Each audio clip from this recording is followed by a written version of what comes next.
आता तरी म्हणायला लागेल.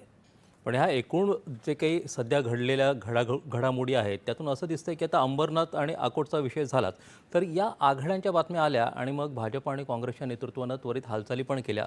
पक्षाची प्रतिमा मलिन झाल्याचं सांगितलं. काँग्रेस आणि भाजपानं कारवाईला सुरुवात पण केली आहे. मात्र या सगळ्या घडामोडी कार्यकर्ते आणि मतदार यांच्यात संभ्रम निर्माण करणाऱ्या ठरतील का? कारण की सध्या जर आपण चित्र पाहिलं तर राज्य पातळीवरती पक्ष म्हणून खूप मोठ्या प्रमाणावरती चर्चा केली जाते किंवा त्याचा प्रचार केला जातो. त्याला या गोष्टी मारक ठरत आहेत का? निश्चितपणे ठरत आहेत. त्याचं कारण असं म्हणजे दोन्ही बाजूनी त्याचा विचार करायला पाहिजे. तुम्ही म्हणताय तसं या सगळ्या घडामोडी कार्यकर्ते किंवा मतदार यांच्या मनात संभ्रम करतात का? तर करतायत.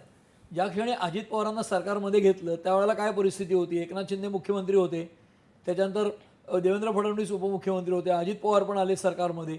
आज फडणवीस मुख्यमंत्री झाले, अजित पवार सरकारमध्ये आहेत. म्हणजे हिंदुत्ववादी पक्ष असलेला शिवसेना एकनाथ शिंदेंचा आणि भारतीय जनता पक्ष यांच्या दोघांच्यात मिळून सरकार बनवता येईल अशी स्थिती आहे आत्ताच्या निवडणुकीनंतर विधानसभेच्या.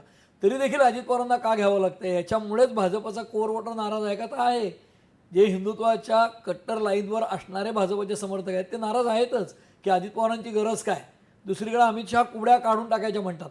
त्या परिस्थितीमध्ये कार्यकर्ते त्याच्यानंतर एकूण जनता ही संभ्रमित होते का? होते. मतदारही संभ्रमित होतो. पण भारतीय जनता पक्षाचं नेतृत्व ज्याला इंग्रजीत टेकन फॉर ग्रँटेड म्हणतात तसं गृहीत धरतात.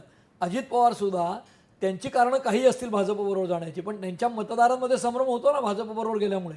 म्हणजे शरद पवार त्याच एका गोष्टीसाठी मोदींच्या सरकारमध्ये गेले नाहीत ना, आणि अजित पवार गेलेत आणि आज परत शरद पवार त्यांच्याबरोबर गेलेत. या सगळ्याच गोष्टी संभ्रमात टाकणाऱ्या आहेत. म्हणजे अकोट किंवा अंबरनाथमध्ये काँग्रेसच्या प्रदेशाध्यक्षांनी कारवाई केली आहे स्थानिक नेतृत्वावर. फडणवीसांनीही इशारा दिला आहे की आम्ही हे खपवून घेणार नाही MIMमध्ये युती अकोटमध्ये केल्याची. पण असं जरी दरडावलं किंवा कारवाया केल्या तर त्याचं कारण आयडिओलॉजिकल नसून इतर निवडणुकांमध्ये परिणाम भोगायला लागू नये म्हणून आहे.